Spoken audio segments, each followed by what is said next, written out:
we can expect. And Michael, you're in a position now where you don't have to sell your house. I don't have to sell mine. What we need to do is just be alert to disasters and be prepared for them. For example, this brings me to another. This is such a subject with so many ramifications, it's hard to hit on them. But luckily, as we talk, well, our minds are triggered, our memories are triggered as to various facets of this vast subject. And one facet that comes to mind is the great threat of an East Coast tsunami that will wipe out Charleston, will wipe out me here in New Jersey. Although I'm fortunate, and I feel sorry for others, but I'm fortunate in the sense that Long Island and Staten Island are blocking a lot of that tsunami wave that would come in because I'm in northern New Jersey. But I would want to spend my time warning others that they need to prepare for this East Coast tsunami. I have the documentary from the great scientists, the geologists at the Open College in London, England, Dr. Simon Day and Dr. Bill McGuire, who have warned in documentaries, wonderful documentaries, one of which is called Mega Tsunami. You can look that up on YouTube. Please do, because it's so important. Where they don't even know about Planet X, these geologists, Dr. Day and Dr. McGuire. But they're saying the Cumbre Vieja volcanic mountain is an island on the island of La Palma. It's a mountain which constitutes the entire island of La Palma. It's called the Cumbre Vieja volcanic mountain. And in 1949, a split occurred on the western flank, along the western flank, such that that western flank is completely separated from the mountain proper. And water is building up in that extinct volcano, such that when a volcano begins to erupt, the heat from the magma will definitely, they tell us it will definitely heat up the water that is trapped in those many, many fissures within the crack, the separation of the western flank. And when that water heats up, as you know, water pressure is unstoppable. Steam will be created and will push out, open, break open, separate that already separated 500 billion ton western flank. That's what they tell us the weight of it is. 500 billion tons western flank of the Cumbre Vieja in the Canary Islands off the west coast of Africa in the Atlantic Ocean. It will slide into the ocean, and they're telling us the entire scenario because they've done it in microcosm. They've done in laboratory experiments, small-scale experiments with large objects sliding into a large body of water in a laboratory, and they've calculated that the tsunami that would result, the first splash of that 500 billion ton western flank into the Atlantic Ocean would be like the height of 2 Empire State Buildings stacked one atop the other. Then it would level out because in the deep ocean the wave height will level out, and there will be not much threat to shipping in those deep oceans, but it will travel at a speed, and this is all their calculations, not mine, at a speed of 450 miles an hour, which is faster than a jet, and it would reach faster than a passenger jet. This wave would reach the east coast of the Americas in 8 hours. It would also reach England and Portugal and Spain, in less than 8 hours. When it reaches the east coast, its height, they estimate, would be, I think it's at least 30 stories high. And it would devastate and wipe out, depending upon the terrain, it would wipe out areas inland as far as 12 miles inland along the east coast of the U.S. That means Boston, New York would be wiped out. destroyed. Charleston, Norfolk, Virginia, Miami, especially Miami, because of its low altitude. All of them would be destroyed, even South America, even the east coast of South America. Now, we don't have much warning, actually, because even the buoys out there, the buoys can detect a tsunami, but you've got, 8 hours? That's not enough time. It's going to be less than 8 hours. If people are asleep at 3 o'clock in the morning, who's going to tell them? What sirens are going to wake them up and say, hey, there's a tsunami coming? They won't even know what the siren means if the sirens sound.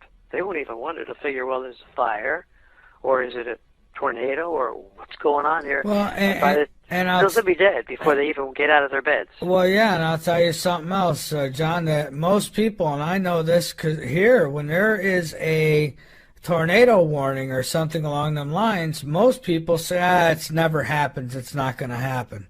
And they're crazy for thinking that because it happens.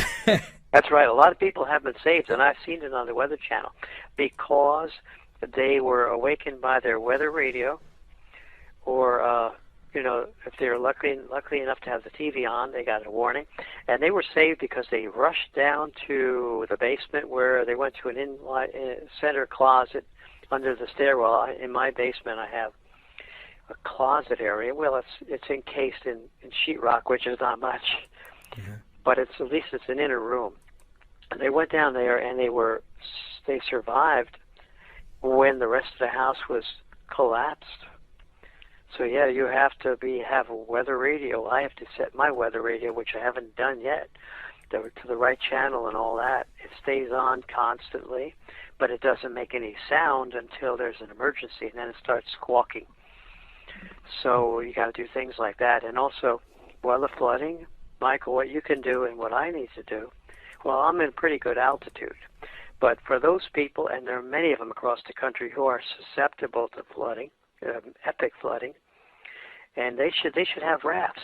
They should have pontoon rafts or any kind of flotation devices, even those life vests that are activated and inflated by CO2 cartridge. You pull the cord and the cartridge instantly inflates the raft. We talked about this in the last show that we had together, Michael, where people should have these in their car, because you could find yourself, even the safest driver who turns around not to drown, can find himself in a flash flood in a matter of minutes. The car's floating. He's about to die, and he has to get out of the car. So, roll down the window before the battery is killed by the flooding, and put on your life vest and get out of there.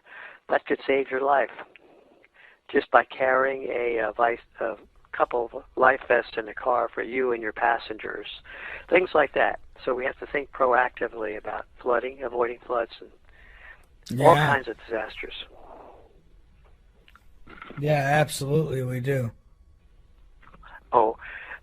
Yeah. Oh, okay. No, I'm sorry. I paused for a moment because I heard a little static in the headphones, and I'll be damned if it didn't sound just like that water again.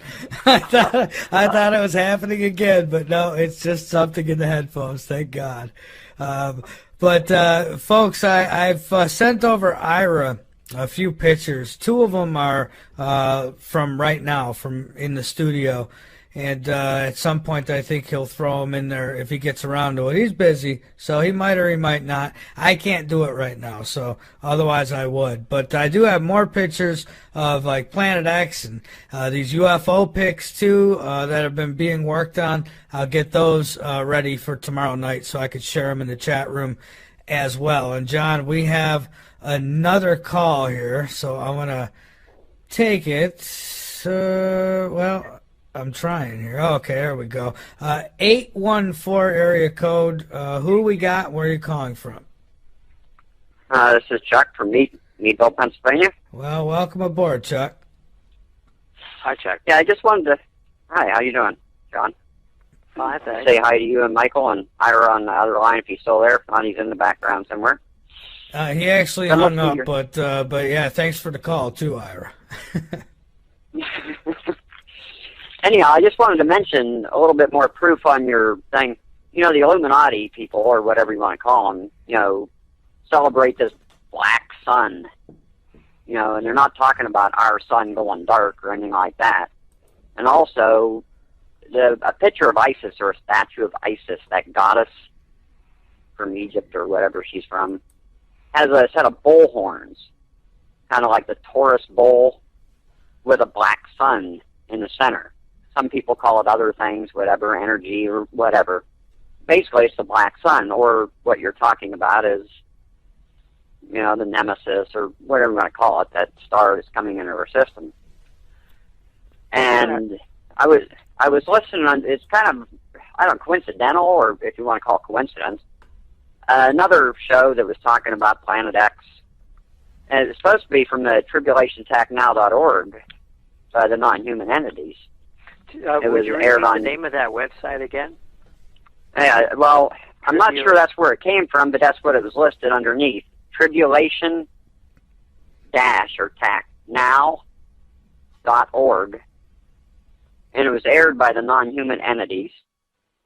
And I didn't get the guy's name, and I tried to go back to get it, but I can't get the thing to restart. And it was aired supposedly December 3rd of this year.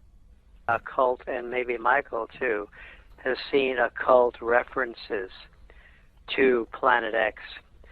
And, you know, that reminds me that they, even going back into ancient history, they called it the evil elite in ancient times, called it Marduk, this Planet X, which was, they considered it a god.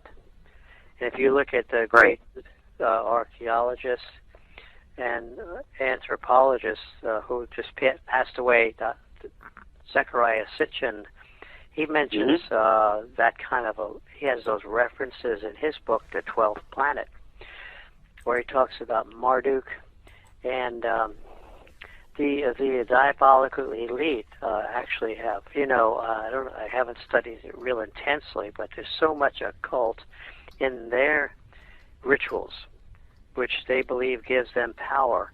And this could be one of them. You know, Marduk is what they worship. They make it an object of worship as they worship Satan in order to keep their power, and in order to they believe, falsely, will protect them if they worship these evil occult entities who they falsely believe represent this great dwarf star, which I know is being brought in by God. So you're right. I mean, there are occult references that we need to study, because when we see the diabolical ruling elites occult references today, we then get clues as to what they're up to and what they're expecting, and how that would jibe with what we're seeing coming in, and how that would jibe with what the astronomers, the independent astronomers at the great observatory, the largest observatory on planet Earth, have just recently reported. And this is the big news of this show, is that Planet X, they say Planet X has been sighted. And that reminds me, your question reminds me that what happened was there was to show me greater evidence and to support their finding, their sighting of this Planet X at the Atacama Large Meter Array, that's ALMA as an acronym, observatory in Chile. What gives greater support to the observers and to students of this subject is that the diabolical ruling elite instantly reacted with a hatchet job, a hit piece, a critical, snide, sloppy slander, smear of the sighting by these astronomers. And that leads you to believe that there's no reason for the elite in their organ of disinformation, the Washington Post. There's no reason for them to discredit it. Why should they discredit it? All right. Well, that's what they do first. They try to discredit. If not, they try to warn. And then if not, well, we all know what follows after that. It's not worth talking about because no one's around to hear it then. But Right. That's right. Yeah, so they know that they're going underground. The evidence is all there. The London Daily Mail has reported that they are going deep into the bowels of Cheyenne Mountain in their great, vast underground city there, and also in the bowels of Mount Weather in West Virginia. They're descending underground. Alex Jones had some emergency reports, which I have put on my YouTube channel and my Vimeo channel, where Alex Jones got under. He said, look, this is an emergency report. He made two of them in this year, 2015. One emergency report in June, I believe, and then another in September, October, yeah. And he said, this is my second emergency report. They're verifying that the elite are going underground. They're buying redoubts and underground habitations in New Zealand, and they're disappearing, and something's going on here. I don't know what it is. And, of course, you can expect a nuclear war. You can expect a major war because they're like saboteurs, these diabolical ruling elite. They will throw a grenade into a crowd, and they'll duck for cover after they throw it, waiting for the explosion and making sure that they themselves are safe. That's what they're going to do with this nuclear war that they're planning.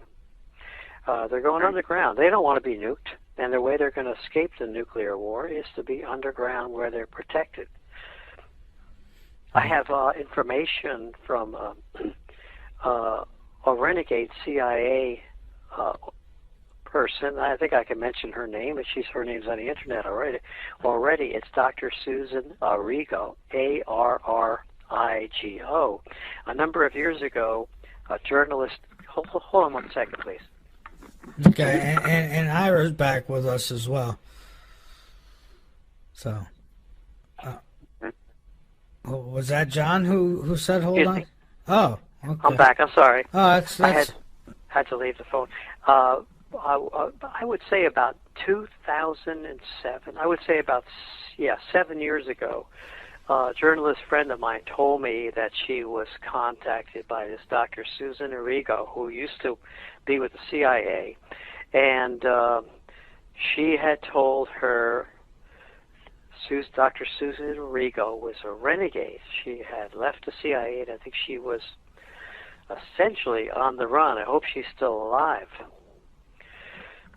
She had told her that they were trying to start a war in Iran by provoking Iran with bombings and things like that, for terrorist acts, and that they were going to trigger this war. It was going to be a nuclear war, but they were prepared. The diabolical ruling elite were prepared to go underground to escape the nuclear disaster above ground. Mm-hmm. And then they were going to come up after the dust had cleared and the radioactive fallout was still around, but everything else was the world would be devastated by a nuclear winter, and there would be maybe just a small remnant of humankind left alive. They would come up, ascend from their underground cities.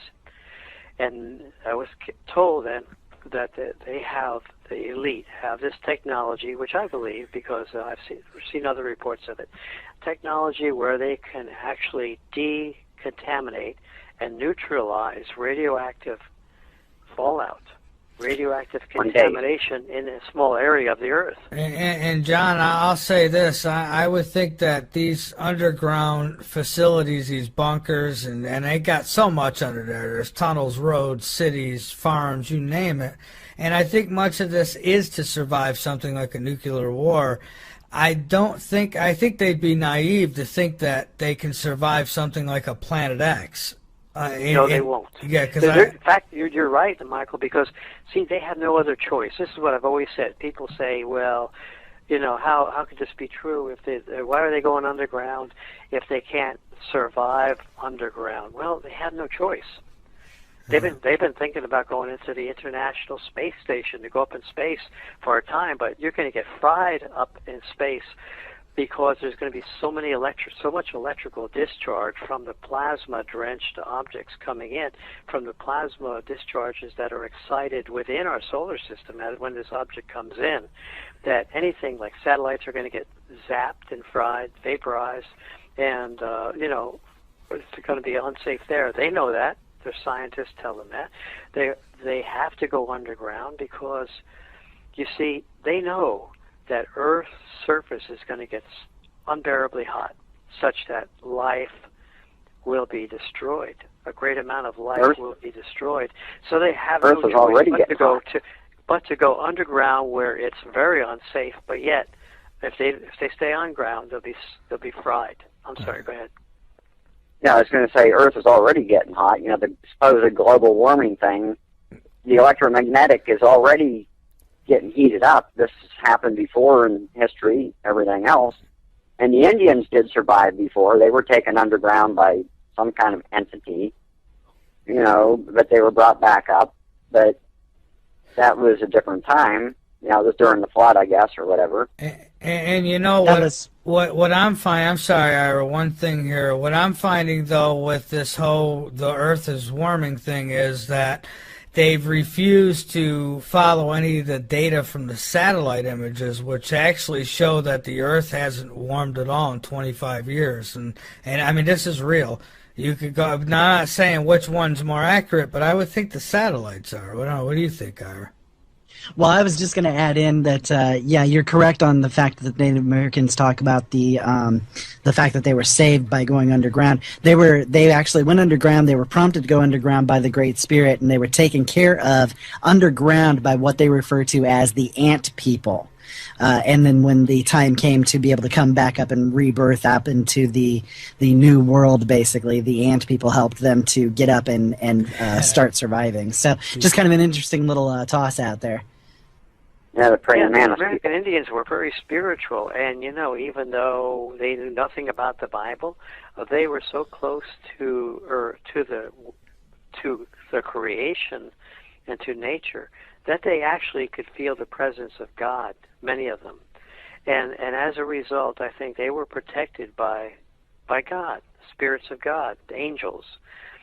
This has happened in the past where people chosen by God, or most people are chosen by God, are protected. So, yeah, I believe that the Indians were protected. All right. Anything else, caller? Oh, no, thank you. Thank you for taking my call, and you have a good night. Absolutely. Thanks for the info. Yeah, thank you very much for the call, and thank you for listening. And Ira, anything else? Yeah.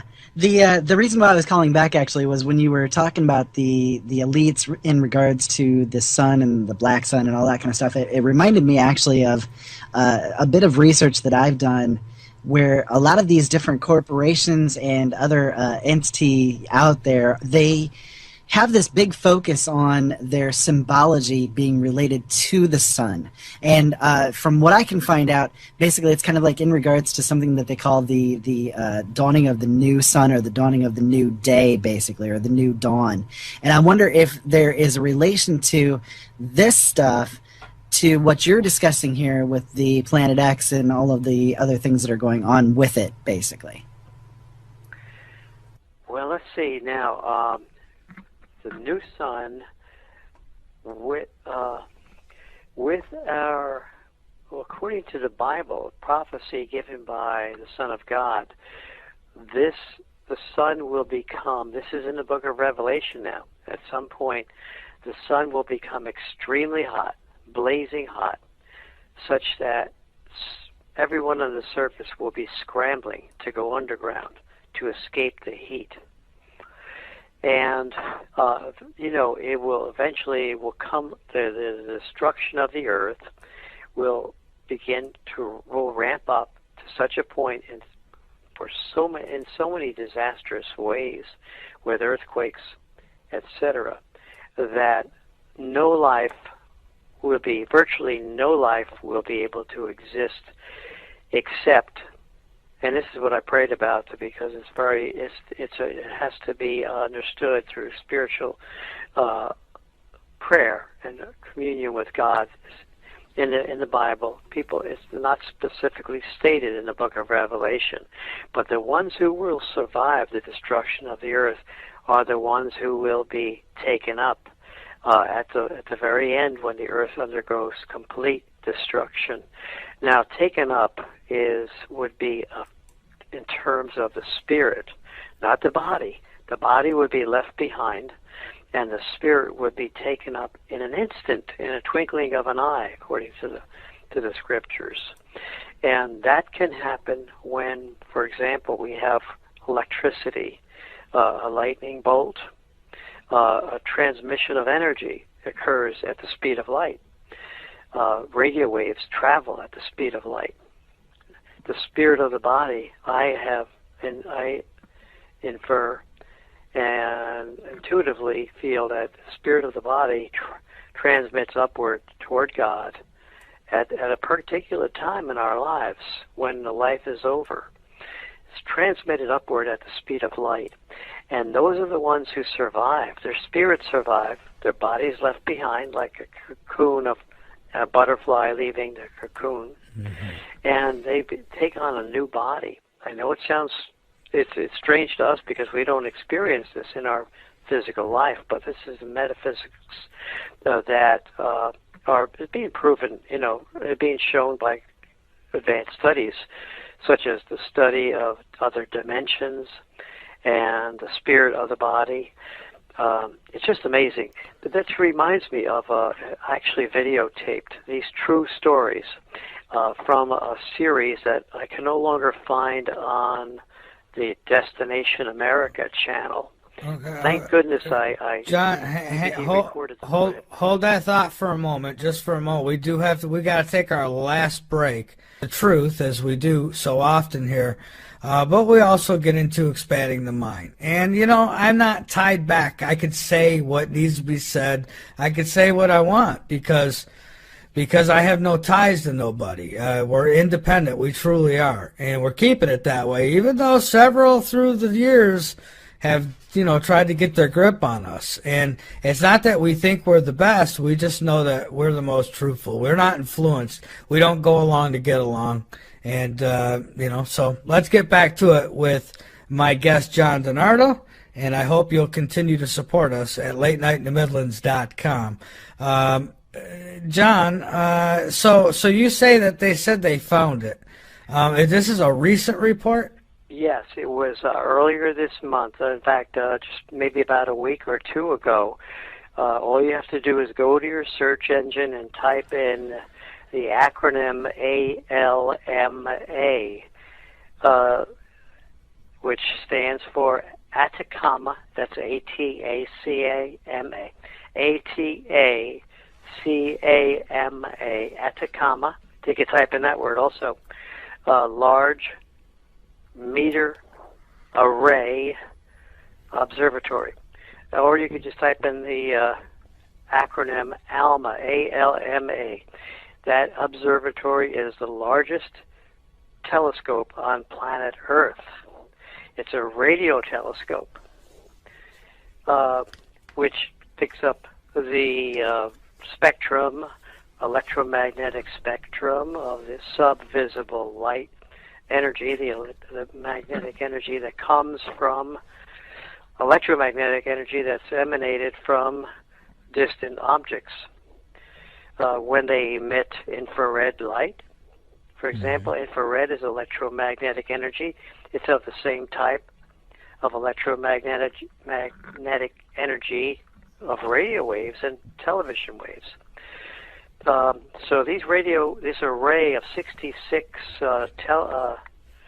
antennas, receiving antennas, constitutes the largest telescope on Earth. And they have said in the article, and I can paraphrase it, we think we have discovered Planet X. They actually mentioned it in the article. You'll see it reported in the London Daily Mail, I believe. You can look that up. Okay. And so it's out there. Now, the evidence that we see, that they've actually found it, the evidence that I notice, and we all should notice, is that the diabolical ruling elite have instantly, in a knee-jerk reaction, attacked these astronomers, these independent, sincere, honest astronomers who are not tied to any government funding whatsoever. And why would they attack these astronomers unless they were afraid of something? The Washington Post, which is the organ of disinformation of the diabolical ruling elite, it's owned by the Graham family, Catherine Graham, infamous Council on Foreign Relations member. They had this Sarah Kaplan, a sloppy journalist, let's say a hatchet-wielding journalist. I see. Just to cut in for a second, John. Now, some would say, I have had many tell me, well, NASA, they call any planet that they've just discovered and not given a name, they call it Planet X, and that's what they'll say. Well, they would say it's where the elite have buried the term Planet X ever since 1983, when the NSA became quite secretive. The diabolical ruling elite who control the National Security Agency became so secretive and concerned about reportage regarding Planet X that the name was banned. You did not see that name anymore. So I don't believe that insinuation that the term Planet X refers to any planet generically, newly discovered. And one other thing I want to run by you, too, because some tell me that if you don't talk about this, then, that's how they could determine whether you're real or not. So, honestly, I'm going to say it, I find it almost laughable, okay? I'm just going to put it out there. I do, and you could say maybe I'm brainwashed, because who knows, maybe I am. But flat Earth, John, they're telling me that the Earth is flat. What say you on that? The Earth, who's telling you that the Earth is flat? There's people who are telling me that if guys like you and I don't talk about flat Earth, then we're not real. So, should we be talking about this? I don't talk about flat Earth. No, I don't mean to offend anybody out there who does. I'm sorry, but nobody has given me that type of evidence. I get messages from people talking about. Well, look at the photographs, the films of planet Earth from space, from space and from the International Space Station. Well, that's just it.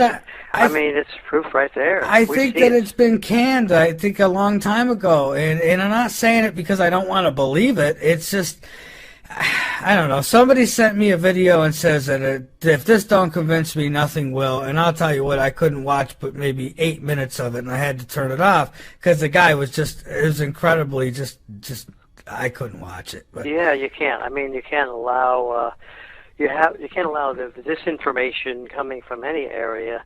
At least we can tolerate anyone's free speech, but we also have the right to respond. Right. So, for example, we talk about the photographs from space that show that the Earth is not flat. We also, if you stand on the shore and watch a ship going out to sea, does that ship, if you had a telescope, if the Earth were flat, you'd be able to see that ship at great distances away, wouldn't you? But you can't, because the ship appears to sink below the horizon as it gets farther out. Doesn't it? That indicates that there's a curvature to the Earth. Yeah, I agree. You're not getting no disagreement from me. But there's people who, and they get mad because, I chop them at the bit quick on it because I'll go as far with the Planet X and even bases on the moon, and the moon might be hollow, okay? I'll go there. But flat Earth, I think it's been proven without a shadow of a doubt that we've got somewhat round rocks floating in space. That's me. If you could prove me wrong, by all means, contact me, but have real evidence, and I know you're not going to have it because it just don't exist, but I'd be glad to entertain it. But it's all it is entertainment for me. Anyways. At least you give them give them the freedom to express themselves. Well, yeah, and exactly. then just let it go at that. But I wanted to get back to this Sure. New York Times landmark article that I began reading it from January 30th because I want to present further scientific evidence that this brown dwarf star exists. And the title of the article, again, I'll just go over it briefly, is Clues Get Warm in the Search for Planet X. They're talking about not a Planet X, but the Planet X, by John Noble Wilford, January 30th, 1983, New York Times. Now, their article states that ever since the 1800s, astronomers noticed perturbations or a plucking of the outer planets Uranus and Neptune from their revolutions around the sun, eccentricities that can only be explained by a large, unseen gravitational body pulling at these planets at some point in their revolutionary path around the sun. So quite logical. So they logically theorized that there's a large planet out there, which was discovered in the discovered by NASA, which in the way of sending out the Pioneer 10 space probe, which I described before, which was to feel a gravitational pull by this unseen body at some point, at the point where they calculated that this unseen gravitational body existed. And they never told us, because they keep it secret, they never told us the results of the Pioneer 10 trajectory perturbation, which would have proven that the gravitational body indeed was there. We were never told about that. No. Why not? Because they knew that there was a perturbation. They didn't want us to know about Planet X. However, the NSA was not quite as suppressive and didn't have the knowledge at the time to suppress NASA. When NASA in 1983, January, New York Times said, quote, recent calculations by the United States Naval Observatory have confirmed the orbital perturbation exhibited by Uranus and Neptune, which Dr. Thomas C. Van Flandern, an astronomer at the observatory, says could be explained by a single undiscovered planet. He and colleague Dr. Robert Harrington calculate that the 10th planet should be 2 to 5 times more massive than Earth. And incidentally, I don't know why they said that, because it's got to be much, much larger than that, and I'll show you why later on in this article. It should be 2 to 5 times more massive than Earth and have a highly elliptical orbit. That is correct, because we talked about that, like the tennis ball being batted back and forth between two suns on a celestial tennis court. If a tennis ball is batted back and forth, its trajectory is certainly going to have a highly stretched out elliptical orbit going back and forth from one tennis player to the next. Anyway, they say this Dr. Harrington and Dr. Van Flandern say it has a highly elliptical orbit that takes it some 5 billion miles beyond that of Pluto. Excuse me. Mm-hmm. Now, this is a key quote. This is very important for us to ponder.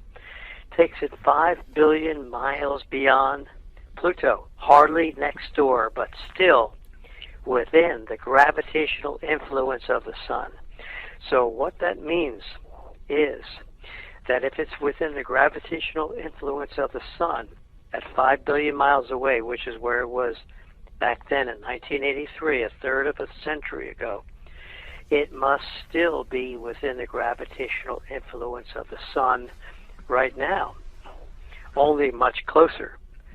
Right. That is, if it has a highly elliptical orbit, you see. It's got those two facts together. If it has a highly elliptical orbit coming in, and it is within the gravitational influence of the sun, according to basic physics, which is indisputable, it must be continually, right now, at this time, being pulled in by our sun gravitationally. This is an undeniable fact of physics, and I, as a former high school physics teacher, can tell you that. I'm sorry, Michael. Oh, now I was just going to say that we've only got a few minutes left. This night has flown by. So if you could spend the next few minutes, obviously at the end, go ahead and plug whatever you'd like. But in the next few minutes, if you could kind of explain to us where it might be and when you expect to get the worst from it. Well, the astronomers at the Atacama Large Meteor Array in Chile recently, within the last couple weeks, said that it's out near the heliosphere of our solar system, which is way out there beyond Pluto.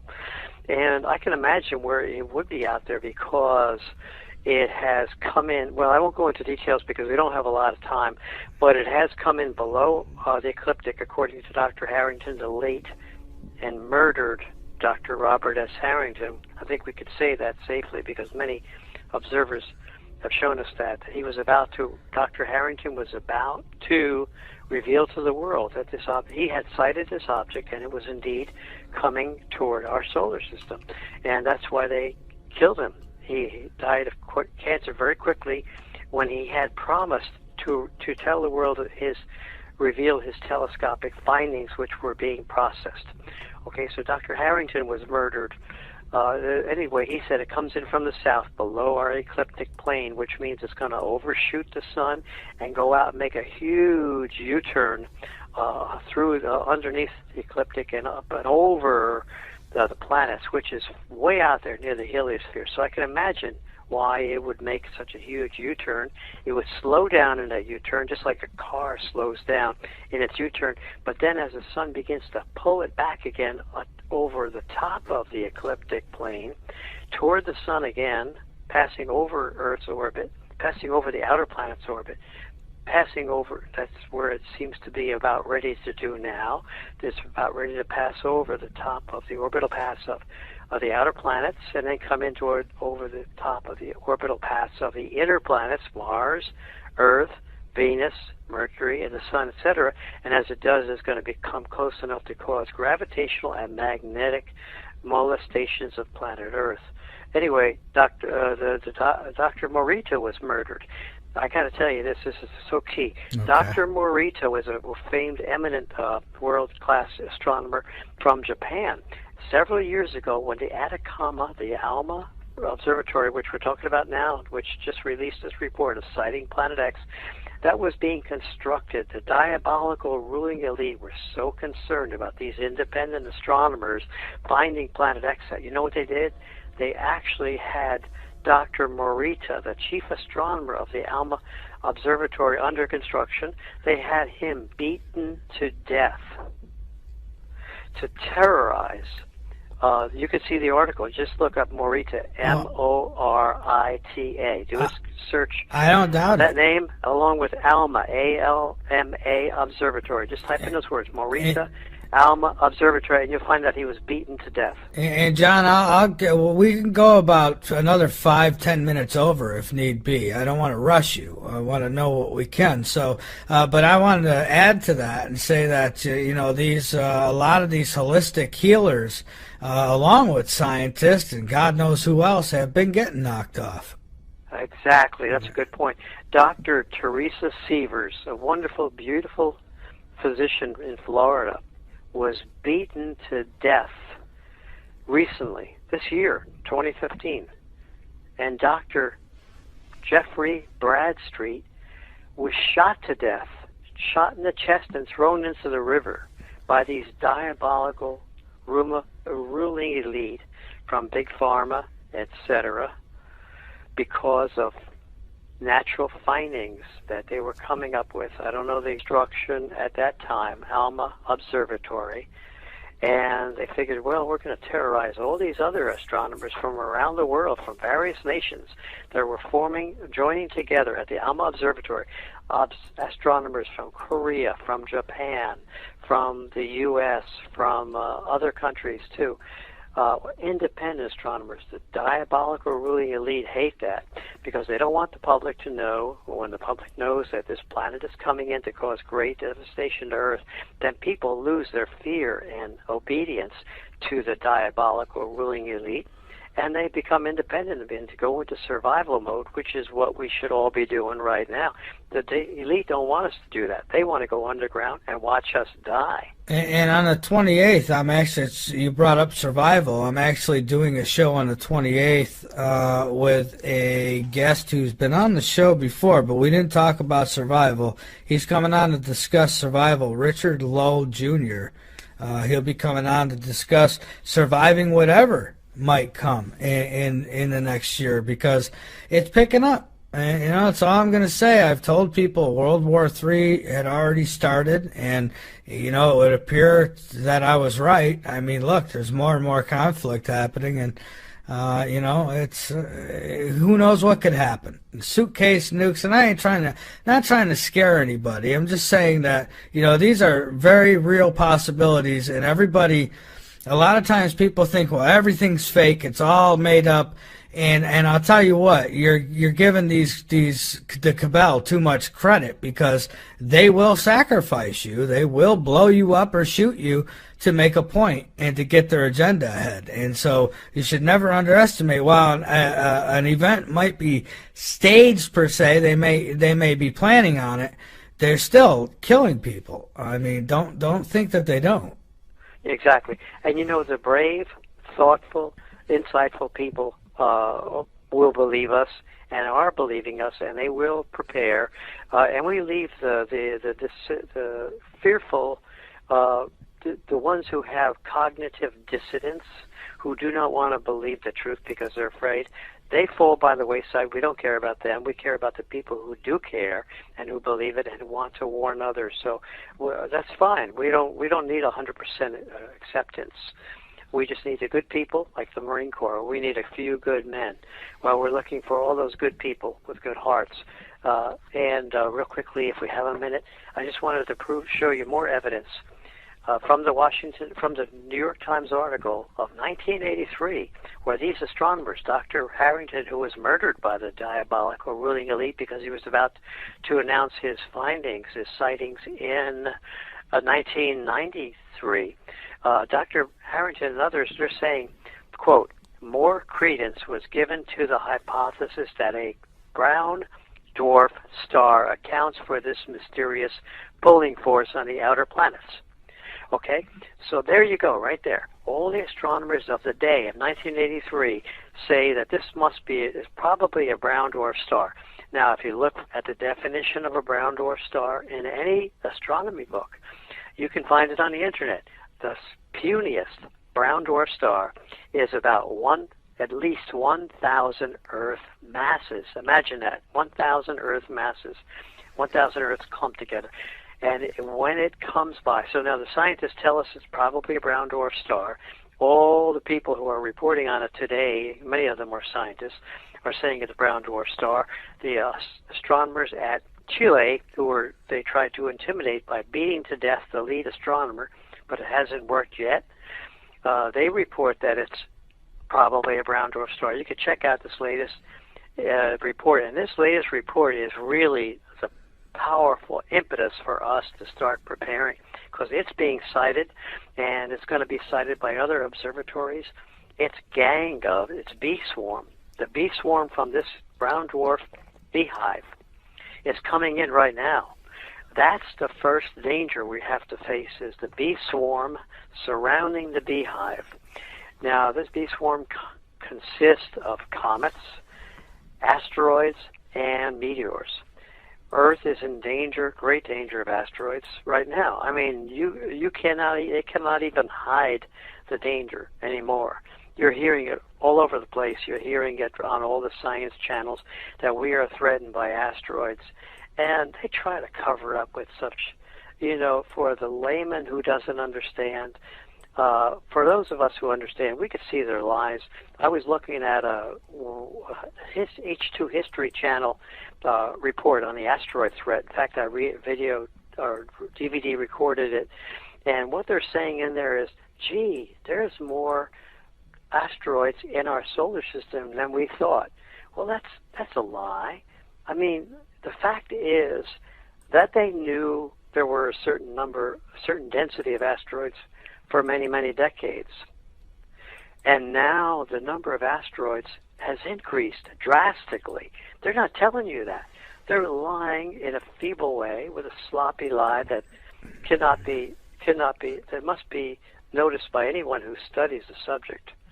That it's not that they just never noticed the asteroids before. It's just that the density of asteroids has drastically increased in recent years, and that's because this beehive is coming into our solar system, being pulled in by our sun's great gravitational force field, and the bee swarm around it is becoming ever dense. And you watch, we're seeing more strikes, more meteor strikes. We had a massive meteor strike in the nation of Iran back in July. That was covered up by the media. I proved that it was covered up in my reports. I posted numerous reports to prove it. They said, one person, even related, a wife of a Planet X researcher, said, "Oh, that's a hoax. There was no meteor strike in Iran." And I proved that she was wrong by posting the actual videotape that I found on YouTube of Iranian journalists going into the field where the meteor struck, and they were pulling the asteroid out of the ground and holding it right up to the camera. And of course it was reported in the Italian press, but you could not find it anywhere in the U.S. And just because this wife of this Planet X researcher, she couldn't find it, she declared that it doesn't exist just because she couldn't find evidence of the meteor strike. I proved it by showing her the video evidence, and I posted it in one of my articles, one of my reports. Well, the point is that meteors are striking Earth more frequently now, and we're in danger of being struck by an asteroid. When that happens, you have dust clouds, you have dislocation of society. Okay, the bottom line is prepare. Get your water. Now, I have so many empty water bottles that I have collected. My wife is frustrated because I have all these empty plastic bottles, from ketchup, soda. I mean, I don't drink soda, but once in a while, they buy juice bottles. Any plastic bottle, I rinse it out, fill it up with water, stack it up in my basement. And that's what you got to do, because lack of water is the first thing that will cause death.